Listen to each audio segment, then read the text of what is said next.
এক কাপ চা দাও না। বাবা, এতদিন পর কি ব্যাপার? কাকা, কলকাতায় তো চাকরি বাকরি নেই, তাই ব্যাঙ্গালোরেই সেটেল হয়েছি। তাই এবার ভোটের ব্যাপার কি বুঝছো? আমরাই আসছি। হ্যাঁ, আমাদের দিদিকে টেক্কা দেওয়া অত সহজ ব্যাপার নয় বাবা।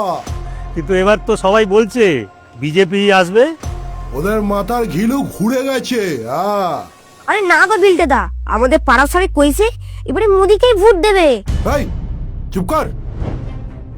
ওদের চোখে কি নেওয়া হয়েছে? ওরা দেখতে পায় না চারিদিকে এত উন্নয়ন? উন্নয়ন, এগিয়ে বাংলা। এই, হাসছিস কেন? এগিয়েই তো। আচ্ছা বিলটেদা, তোমার কাছে এগিয়ে মানেটা কি? আগের চেয়ে ভালো, তাই তো? জয় গুরু। পলিটিক্স ভালো পাক জপাক, আমরা সবাই দেখ দেখ। বিলটেদা, এই নাও, এটা পড়ে দেখো কি লেখা আছে। বাঙালির মাথা পিছু আয় কোথার থেকে কোথায় নেমে গেছে। আরে এটাই কি তোমাদের এগিয়ে বাংলা? এক সময় দেশের মডেল, আজকে পেছনের সারিতে। এটাই যদি তোমাদের উন্নয়ন হয় তাহলে তো কচু গাছও বৃক্ষ। গুজরাটে কত বিনিয়োগ আসছে, আর আমাদের বাংলায় শিল্পপতিদের ডাকলে তো সব ছুটে ছুটে পালিয়ে যাচ্ছে। এই, সব কথায় গুজরাট কপচানোটা বন্ধ কর। গায়ে লাগছে? শোনো, কলকাতা এক সময় আমাদের দেশের বিজনেস ক্যাপিটাল ছিল, আর আজকে বিদেশি বিনিয়োগের 1% আমাদের রাজ্যে আসে না। আর রাজ্যের ঋণ বাড়তে বাড়তে 8 লাখ কোটি টাকা পার। দিয়ে চাইলে গেউ গেউ কতই রঙ্গ দেখি দুনিয়ায়। বিলটেদা, রাজ্য চালানোর অর্ধেকের চেয়ে বেশি টাকা তো কেন্দ্র দেয়। গত 10 বছরে কেন্দ্র প্রায় 6 লক্ষ কোটি টাকা দিয়েছে, আর সেই কেন্দ্রকে তোমরা দিন রাত গালাগাল করে যাচ্ছ। আরে এটাই কি তোমাদের উন্নয়ন? হ্যাঁ, এইবার রাজ্য বাজেটে 5,700 কোটি টাকা শুধু সংখ্যালঘুদের খুশি করতে মাদ্রাসা বানাতে দেওয়া হয়েছে। কিন্তু রাস্তা, সেচ, শিল্প, এটার জন্য তোমার দিদির কাছে কোনো টাকা নেই। আরে পরিকাঠামোতে কোনো নজরই নেই। আচ্ছা, এই শিক্ষিত বেকাররা কি তোমার দিদির সৎ ভাই? স্কুল, কলেজ, হসপিটালের কি হাল দেখো। দুদিল গায় দুধ দেয়, হাত পেতে ভোট নেয়। কালই তো মেয়ের কি পেটের ব্যথা, হসপিটালে নিয়ে গেলাম, ভর্তি নিল না, বললো বেড নেই। নার্সিংহোমে ভর্তি করার পয়সা আছে বলো আমাদের? শেষমেশ ওই মধু ডাক্তারের হোমিওপ্যাথি। শুনলে বিলটেদা, হাসপাতালে না আছে ডাক্তার, না আছে ওষুধ। ভাই এটাই কি তোমাদের এগিয়ে বাংলা? সত্যি উন্নয়ন হলে এত চাকরি বিক্রি হতো? 26,000 চাকরি বাতিল হয়েছে। আর লেখাপড়া, ক্লাস 8-এর ছেলে ক্লাস 2 এর অঙ্ক পারে। কি যে দিনকাল এলো। সত্যি স্যার, রাজ্যের ইউনিভার্সিটিগুলোর র্যাঙ্কিং দিন দিন নেমে যাচ্ছে। ওদিকে ওই মন্ত্রীর বান্ধবী নাকি, তার ঘরে তো কোটি কোটি টাকার পাহাড়। রেশন, মিড ডে মিল সবেতেই দুর্নীতি। অপর ঘরে কালো ধন, ভুলে গেছে জনগণ। 100 দিনের কাজের জাল জব কার্ড আর সর্বত্র সিন্ডিকেট, এই লুটের রাজত্বকে তোমার উন্নয়ন মনে হচ্ছে বিলটেদা? আমার তো মনে হয় তোমার চোখেই নেওয়া হয়েছে। এই, বেশি ফ্যাচ ফ্যাচ করিস না। এই তো দিদি লক্ষ্মী ভান্ডারের টাকা বাড়িয়ে। ও দিয়ে কি হবে রে বিল্টে? অন্য রাজ্যে মেয়েদের কত টাকা দেয় জানিস? 3,000। কিন্তু যদি বিজেপি আসে তাহলে লক্ষ্মী ভান্ডার বন্ধ করে দেবে। না, বিজেপি এলে লক্ষ্মী ভান্ডার বন্ধ হয়ে যাবে না, উল্টে আরো বেশি মজবুত হবে, আরো বেশি মহিলাদের কাছে পৌঁছবে। যেমন বিহার সরকার দেখুন, মহিলাদের রোজগারের ব্যবস্থা করে দিচ্ছে। আর সত্যি তো, দেখ না, এই যে এখানে কোনো কাজকর্ম আছে? কাজ ফাজ কিচ্ছু করতেও নেই, সবাই তো এখানে বসে বসে আড্ডা মারে। রুদ্রকে দেখ, কাজ না পেয়ে মাথাটাই গেছে খারাপ হয়ে, খালি চা খায় আর ভুলভাল গান গায়। আমায় একটু চাকরি দাও, আমি অফিসে বসি। এখন তো বাংলায় যুব সাথী নিয়ে এসেছে। সব ভোটের মিথ্যে প্রতিশ্রুতি। 2013 সালে এই যোজনা যুবশ্রী নামে আনা হয়েছিল, সেই সময় কেউ কিচ্ছু পায়নি। আজ 13 বছর পর সেই যোজনা নিয়েই আবার ভোট কেনা বেচা চলছে। শম্ভুদা, আর এক কাপ দাও। রাজ্যে তো মেয়েদের অবস্থাও ভালো নেই, রাস্তাঘাটে ভয়, এইটাই কি তোমার উন্নয়ন বিলটেদা? ঠিক বলেছেন দাদা, উনি উত্তর দিতে পারবেন না। চুপ থাকাটাই নিয়ম এই রাজ্যের। যেমন আমরা চুপ হয়ে থাকি, মহিলাদের ওপর অত্যাচার হলে আমরাই দোষী, আর ধর্ষণ হলে রিলেশন ছিল। বাড়ি থেকে সন্ধ্যের পর বেরিয়েছো, আর ওই সন্দেশখালির পিঠে বানানোর কাণ্ডটা সকলে তো মনেই আছে। এটা নাকি একজন মহিলা মুখ্যমন্ত্রীর রাজ্য। নির্লজ্জের মতো টাকা দিয়ে মেয়েদের ধর্ষণের দাম দিতে চায়। ছোট মুখে বড় কথা হবে। তবুও বলতে চাই দাদা, মেয়েদের ইজ্জত দাড়িপাল্লায় তোলাটাতেই এগিয়ে বাংলা। ঠিকই বলেছিস বোন, অভিযোগ জানানোর তো আর কোনো জায়গা নেই। নেতা, পুলিশ, দুষ্কৃতী সব মিলে একাকার হয়ে আছে। দেশের বাড়ি গিয়েছিলাম দাদা, চাষিদেরও খুব কষ্ট, মাঠে সেচের জল নেই, আশেপাশে কোথাও একটা কোল্ড স্টোরেজও নেই। আর সরকার তো ফসল কিনে না, অর্ধেকটাই নষ্ট করে। আর নইলে জলের দরে বিক্রি। আরে নিজেকে তো এখন বাঙালি বলতেই লজ্জা করে। বাঙালির প্রিয় মাছ ভাত, ওই মাছ ভাতটাও তো আর নিজের নয়। রুই কাতলা মানেই অন্ধ্রপ্রদেশ। আর বিলটেদা, গুজরাটের কথা বলতেই তুমি রেগে যাচ্ছিলে না? ওই তোমার প্রিয় ইলিশ মাছটা, ওটাও বেশিরভাগ গুজরাট থেকেই আমাদের রাজ্যে আসে। আর তোমার এই স্বাদের ডিমটা, এই ডিমটাও অন্য রাজ্য থেকেই আমাদের এখানে আসছে। কলকাতা থেকে নর্থ বেঙ্গল ট্রাভেল করতে লাগে 14 ঘন্টা, আর অন্য রাজ্যে এই ডিস্টেন্সই ট্রাভেল করতে লাগে মাত্র 7 ঘন্টা। আরে রাজ্যে কোনো নতুন বন্দর হয়নি, কোনো শিল্প আসেনি। বিগত 6 বছরে 15,000-এর চেয়ে বেশি কোম্পানি আমাদের রাজ্য ছেড়ে চলে গেছে। বেশ বলেছো বিবেক, আমরা এখন বাংলা থেকে ছেলে মেয়েদের অন্য রাজ্যে এক্সপোর্ট করছি। বাংলা হলো মেধা রপ্তানি কোম্পানি।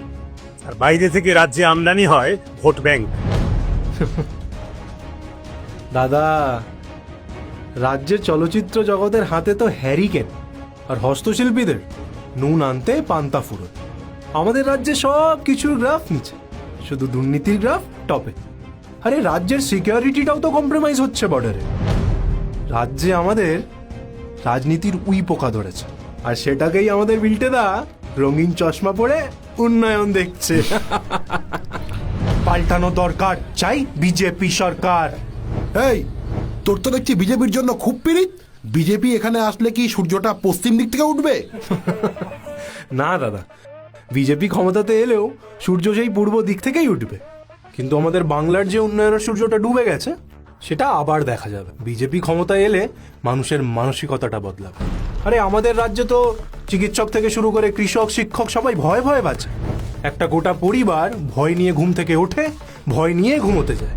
বিজেপি ক্ষমতায় আসলে এটা শেষ হবে, শেষ হবেই। তোমার মুখে ফুল চন্দন পড়ুক দাদা।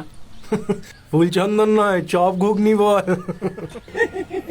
আমি যেন ভাত পাই, চপ ঘুগনিতেও কাটমানি চাই। আর কি কি হবে শুনি? কথাটা মিলিয়ে নিও। বিজেপি আমাদের রাজ্যে ক্ষমতায় আসলে এই কাটমানি কালচারটা প্রথমে শেষ হবে। কারণ বিজেপি শাসিত কোনো রাজ্যে এই কালচারটা নেই। প্রথম 100 দিনে সিন্ডিকেট সাফ। ত্রিপুরাতে বিজেপি আসার পর 25 বছরের ক্যাডেট রাজ শেষ হয়েছে। এখন সরকারি প্রকল্পের টাকা পাওয়ার জন্য কোনো নেতার পেছনে যেতে হয় না। আরে বিজেপি সরকার পদে এলে তো গ্রামের প্রত্যেকটা কৃষকদের ব্যাংকেও সরাসরি টাকা ঢুকে যাবে। 2017 সালের আগে উত্তরপ্রদেশের হালও বাংলার মতোই ছিল, কিন্তু বিজেপি সরকার এসে ওখানে 3,000 কোটি টাকার চেয়েও বেশি অবৈধ সম্পত্তি বাজেয়াপ্ত করেছে। ওখানে মাফিয়া রাজ চলতো, কিন্তু এখন দাঙ্গাবাজরা দাঙ্গার নাম ভুলে গেছে। বাংলাতেও সিন্ডিকেট রাজ থামাতে বুলডোজার দরকার। একদম সত্যি। কয়লা, বালি, প্রমোটারি সিন্ডিকেট আমাদের খেয়ে নিচ্ছে। আর ঘুষখোর অফিসারদের এমনটাই দিতে হবে যেন ওরা লেজ গুটিয়ে পালায়। রাজ্য দুর্নীতিমুক্ত আর নিরাপদ হলে রাজ্যে বিনিয়োগ আসবে, আর বিনিয়োগ আসলে পিছু পিছু শিল্প আর উন্নয়ন। পুলিশ আইনের কথা মেনে চলবে, কোনো নেতার কথায় নয়। প্রথম বছরেই ফাস্ট ট্র্যাক কোর্ট আর মহিলাদের দ্রুত বিচার ব্যবস্থা, আর সব দুর্নীতির তদন্ত।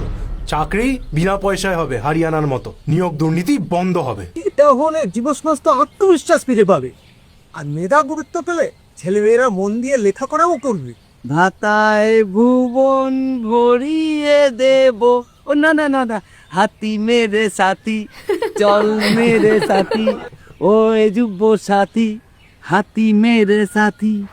এখন সব পরিবারেই দেখো না, ব্যাঙ্গালোর, দিল্লি, বোম্বে, পুনেতে চাকরির জন্য চলে যাচ্ছে কেউ না কেউ। কিন্তু বিজেপি এলে সবচেয়ে বড় কথা হবে, ঘরের ছেলে ঘরেই চাকরি করবে। গুজরাটকে এত তাচ্ছিল্য করো না বিলটেদা। ওখানকার নিয়মই হলো শিল্পকে 30 থেকে 45 দিনের মধ্যে অনুমোদন। 200-র চেয়েও বেশি শিল্প পার্ক আছে ওখানে। আরে তুমি উত্তরপ্রদেশকেই দেখো না, কত বিমানবন্দর, এক্সপ্রেসওয়ে, লজিস্টিক হাব হয়েছে ওখানে। বাংলাতেও হবে। বিজেপি ক্ষমতায় আসলে হাজার হাজার কোটি টাকার ফরেন ইনভেস্টমেন্ট আসবে। 30,000-এর চেয়েও বেশি কারখানা হবে। বাংলার ছেলে মেয়েরা বাংলাতেই কাজ করবে। গুজরাট আর তামিলনাড়ুর মতো সস্তায় বিদ্যুৎ পাবে শিল্প। আর আমাদের নর্থ বেঙ্গলের শিলিগুড়ি করিডোর, ওটাকে ব্যবহার করে বড় মাপের শিল্প হবে। তুমি দেখো না, আসামে যেমন 27,000 কোটি টাকার সেমিকন্ডাক্টর প্লান্ট হয়েছে। একসময় মধ্যপ্রদেশকে পিছড়া রাজ্য বলতো সবাই, এখন সেই এমপি কোথায় পৌঁছে গেছে। সরকার সেচ, বিদ্যুৎ আর কৃষি পণ্য কেনার উপর জোর দিতেই কৃষকদের হাল বদলে গেছে। হ্যাঁ স্যার, বাংলার সেচযুক্ত এলাকা 45% থেকে বাড়িয়ে 60% অবধি করা হবে। সরকার সঠিক দামে ফসল কিনবে। আমাদের দার্জিলিংয়ের চা, মালদার আম, মুর্শিদাবাদের রেশমের জন্য কোল্ড চেন তৈরি করা হবে। সব ডিভিশনেই এগ্রি প্রসেসিং ক্লাস্টার তৈরি করা হবে। আমাদের রাজ্যের সীমান্ত থাকবে সুরক্ষিত আর অনুপ্রবেশ হবে বন্ধ। আমাদের বাংলার সাংস্কৃতিক পরিচয় বঙ্কিমচন্দ্র, রবীন্দ্রনাথ ঠাকুর, বিদ্যাসাগর, নেতাজি, আমাদের দুর্গাপুজোর বাউলের পরম্পরা, বিজেপি এলে এগুলো সুরক্ষিত হবে। আর যত ঐতিহাসিক মন্দির আছে, তীর্থ আছে, সব সংস্করণ হবে। বাংলা ভাষা, বাংলা সাহিত্য আর অন্যান্য সাংস্কৃতিক যে সমস্ত চর্চাগুলো আছে সেগুলো রাজনীতি মুক্ত হবে। আর তেল দিয়ে চপ শিল্প হয়, কিন্তু কোনো শৈল্পিক চর্চা হয় না। ঠিক বলেছিস, চপ শিল্প ঘুগনি শিল্প নয়, বরং ট্যুরিজমটাকে শিল্পের মর্যাদা দিতে হবে। কি নেই আমাদের? মরুভূমি ছাড়া বাকি সব আছে, নেই শুধু পরিকল্পনা। বিজেপি আমাদের রাজ্যে ক্ষমতায় আসলে সুন্দরবন, দার্জিলিং, ডুয়ার্স মিলে ট্যুরিজমের ইন্টারন্যাশনাল ব্র্যান্ডিং করা হবে। দীঘা যাওয়ার ব্যবস্থা আরো বেটার হবে। কলকাতা, মুর্শিদাবাদ, বিষ্ণুপুর, শান্তিনিকেতন মিলে একটা হেরিটেজ সার্কিট তৈরি করা হবে। আমাদের সব স্বপ্ন পূরণ হবে। বিজেপি যেখানে, ভালো ইনফ্রাস্ট্রাকচার সেখানে। কলকাতা শিলিগুড়ি এক্সপ্রেসওয়ে তৈরি হলে সেটা তো পর্যটন থেকে আমাদেরই রোজগার বাড়াবে। দেখনি বিজেপি কাশিতে করিডোরটা বানিয়ে পর্যটনে কিভাবে বড় বদল এনেছে? ঠিক সেভাবেই আমাদের সাংস্কৃতিক কেন্দ্রগুলোকে নিয়ে বড় ইনফ্রাস্ট্রাকচার কেন করা যাবে না? আর ডবল ইঞ্জিন সরকার হলে কেন্দ্র আর রাজ্য একসাথে কোঅর্ডিনেশনে ভালো কাজ করতে পারবে।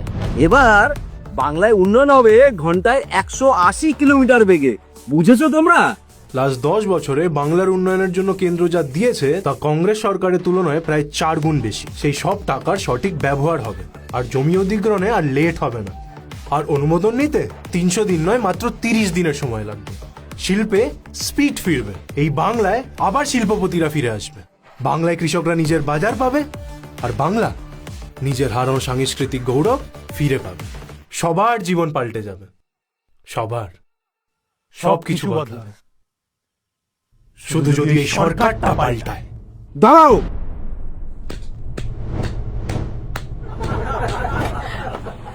পাল্টানো দরকার,